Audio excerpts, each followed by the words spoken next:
Imaginează-ți că ești în fața monitoarelor. Lumina rece a ecranelor îți reflectă privirea concentrată. Totul pare sub control. Ai un plan, ai o strategie și, mai ales, crezi că ești un om rațional.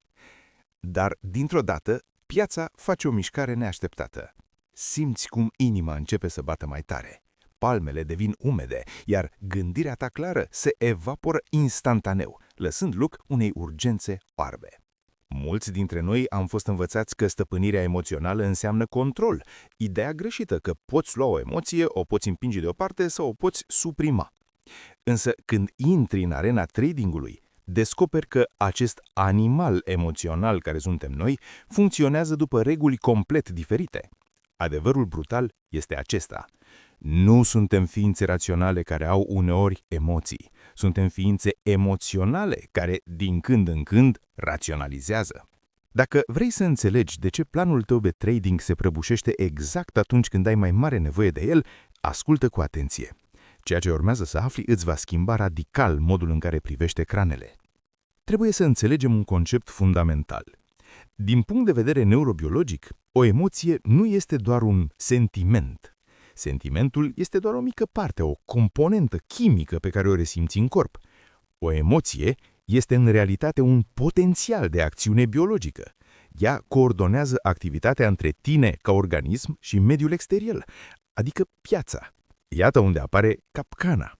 Majoritatea emoțiilor primitive care ne distrug performanța nici măcar nu trec prin creierul gânditor. Ele îl ocolesc complet. Când vezi o urgență pe grafic, când simți nevoia de a controla rezultatul sau când te simți neputincios, circuitul rațional este scos din ecuație. Experimentezi ceea ce numim tilt, momentul în care o iei razna pentru că trade-ul merge împotriva ta, sau momentul în care ai ratat prea multe oportunități și sari impulsiv într-una nouă. Reține asta. Când simți deja emoția, este prea târziu. Ai fost deja deturnat. Totul începe cu excitarea emoțională. Să luăm exemplul unui trader care își monitoriza ritmul cardiac. La un anumit nivel, percepea graficele cu claritate și competență, însă imediat ce ritmul cardiac a crescut cu doar 5 bătăi pe minut, percepția lui s-a schimbat radical. Aceeași diagramă arăta acum complet diferit, pentru că frica preluase asupra modului în care el procesa realitatea. Poate ai încercat să te convingi prin mantre sau afirmații pozitive. Ți-ai spus, sunt un trader disciplinat, sunt calm, dar știința este clară. Câteva mantre și un zâmbet forțat nu vor funcționa sub stres. Sistemul tău limbic, creierul tău emoțional, este amoral. El nu vrea să te facă bogat. El vrea doar ca tu, ca organism, să supraviețuiești momentului. Dacă ești prea devreme dintr-un trade de frică, creierul tău emoțional consideră că a câștigat. Te-a scăpat de pericol. Că ai ratat întregul profit ulterior, creierul emoțional nu-i pasă. El nu va schimba acest pattern până când nu recunoaște că vechea organizare a convingerilor nu mai este eficientă pentru supraviețuire. A fi entuziasmat sau pompat este, de fapt, periculos în trading. Ceea ce cauți nu este să te simți bine, ci să produci disciplină și imparțialitate, indiferent dacă pierzi sau câștigi.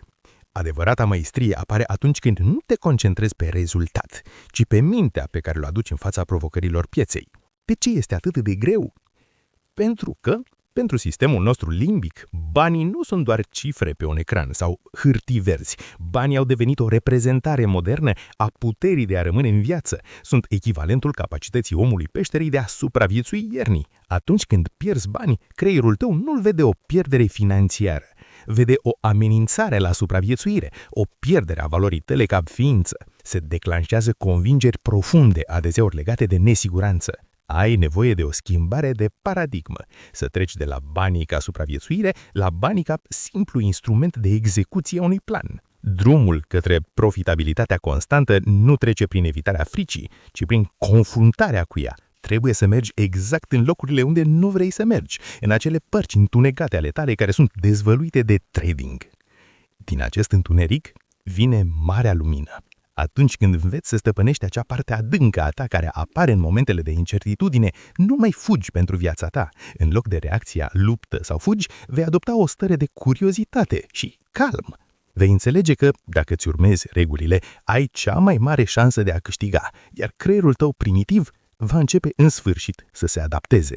Aceasta este adevărata magie. Nu este ușor. Necesită muncă și curajul de a srăpa dâlc în propriul sistem de convingeri. Dar dacă ești gata să nu mai fii victima propriilor emoții și să începi să construiești o minte capabilă să gestioneze incertitudinea, atunci ești în locul corect. Acesta este The Inner Game, jocul interior. Abonează-te acum pentru a nu rata momentul în care vom aprinde lumina în acele zone întunecate. Ne vedem în arena tradingului stăpânit.